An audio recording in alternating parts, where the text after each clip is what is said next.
Mending Sampler Pincushion. Practice repairing clothes. Hi, my name is Susanna and I work at the Crawfordsville District Public Library. Today we'll be hand sewing this pincushion and demonstrating some basic techniques for mending clothes. Cut out a rectangle of fabric half an inch wider than the final width of the pincushion and twice the final length, plus another half inch again for the seam allowance. Thread a needle. Thread is made up of many small strings twisted together. When the thread frays and the strings become untwisted, it can be very difficult to get it on the needle. To fix this, you can twist the thread back together, lick the end of the thread or use wax so that the strings stick together, cut off the frayed end to make the end meet. Rather than using the very end of the thread, use a loop of thread to put through the eye of the needle. Use a needle threader. Put the eye of the threader, which is made of flexible wire, through the eye of the needle. Put your thread through the large eye of the threader. Pull the needle off the threader, taking the thread with it. Pull the needle to the middle of the thread.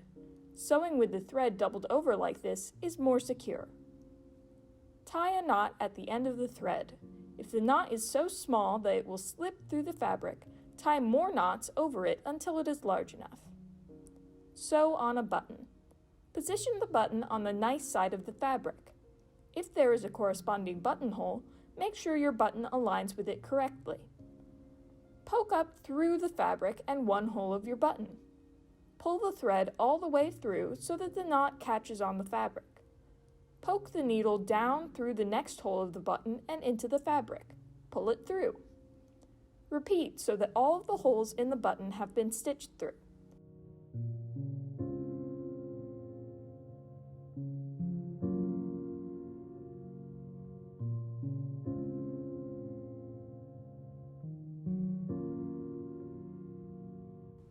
Go over your work a few times to reinforce it. Don't worry about poking through the exact same hole in the fabric. It's fine so long as it's nearby. Poke your needle back up through the fabric under the button, but do not go through the button. Wrap the thread tightly around your stitches between the button and the fabric to make the shank, which makes enough distance between the button and the fabric to fasten it, while keeping the button attached securely. Poke the needle back through to the underside of the fabric to finish it.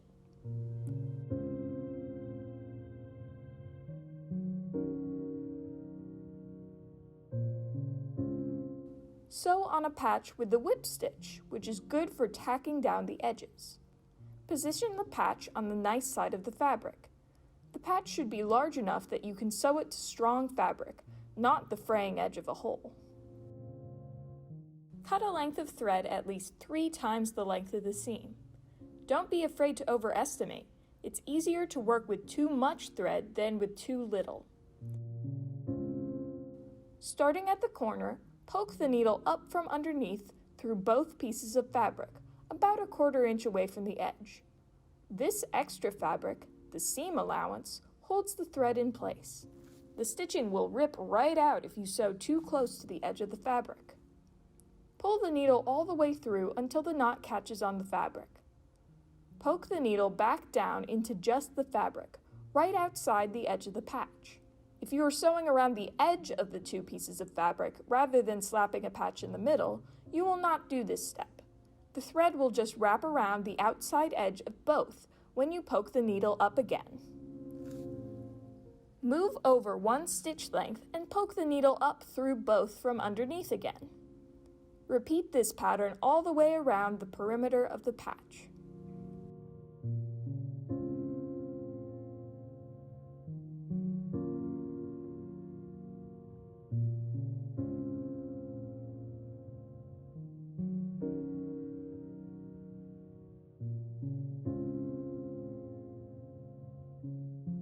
If you run out of thread in the middle of a seam, finish the end with a knot as usual and start fresh where you left off.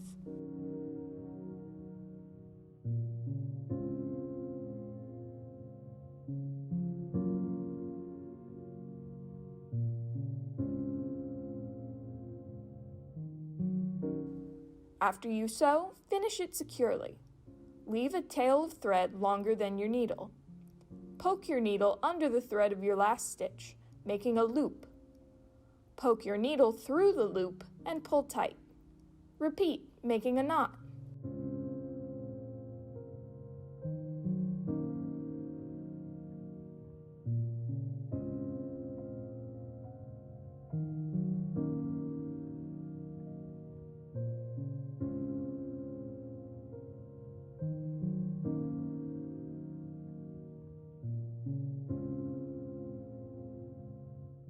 Cut the excess, leaving just enough of a tail that the knot doesn't unravel, about 1/4 inch.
Fold the fabric in half.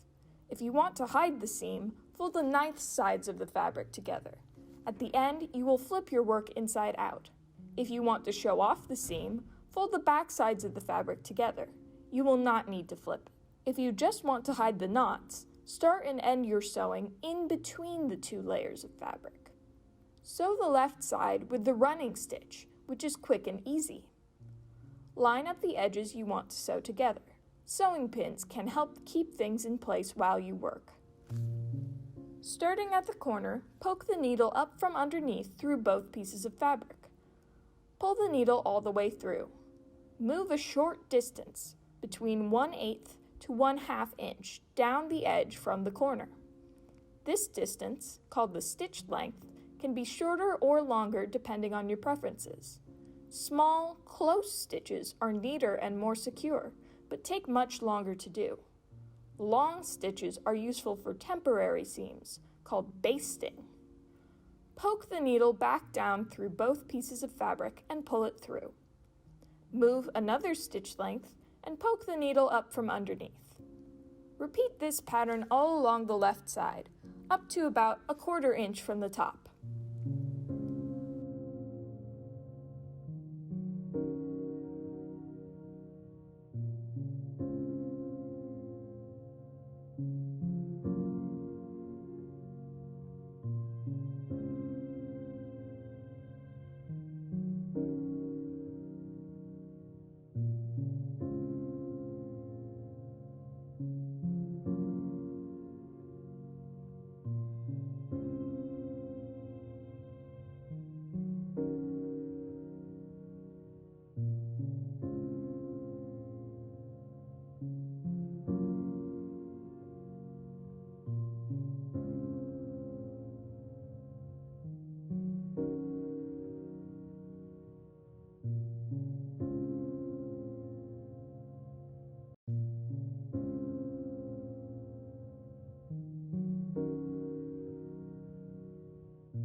Sew the right side with the back stitch, which is extra strong.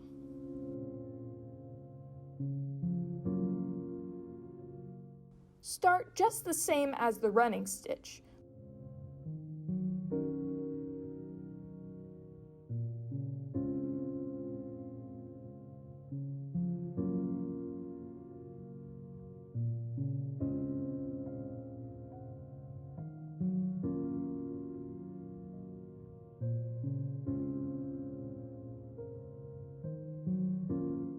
But before you repeat the pattern, move one stitch length back along your work and poke your needle down into the hole from before.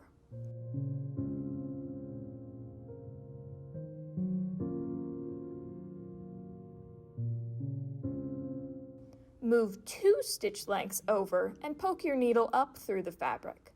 Repeat this pattern all along the right side, up to about 1/4 inch from the top.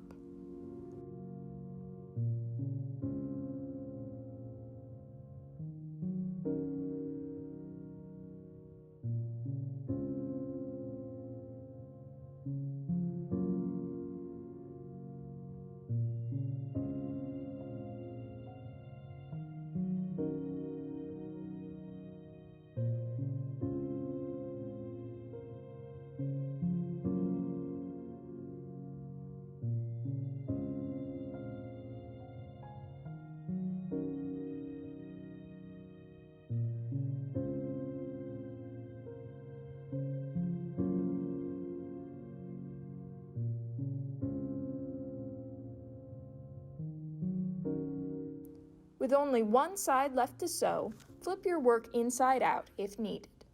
A pencil can help to poke the corners into place.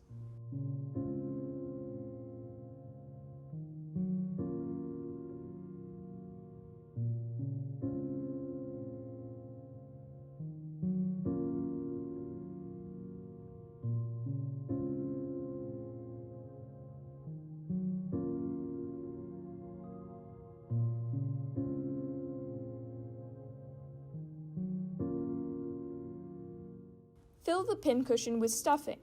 Be careful, this is not a toy. This stuffing can be a choking hazard for pets.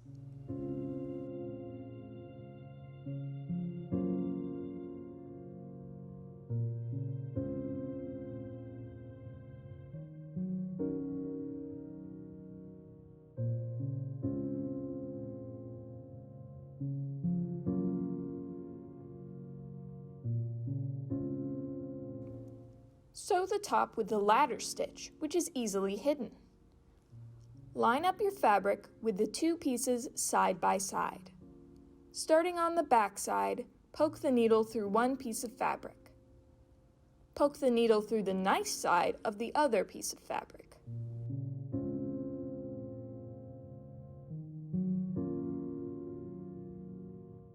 Move 1 stitch length, then poke the needle back up through the second piece of fabric, coming out on the nice side.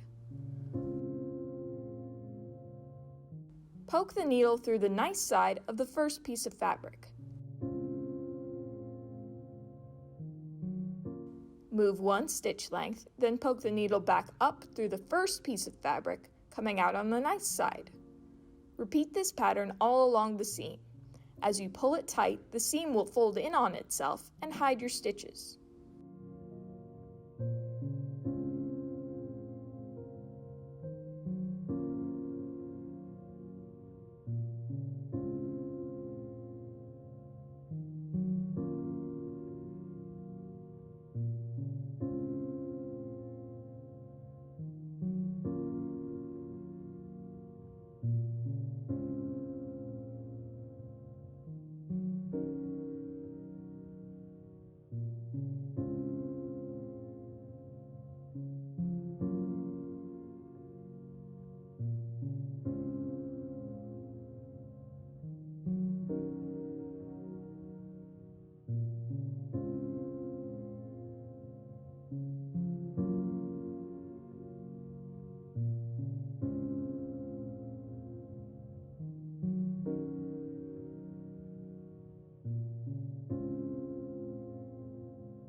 Keep your pins in easy reach as you sew by stabbing them into the cushion.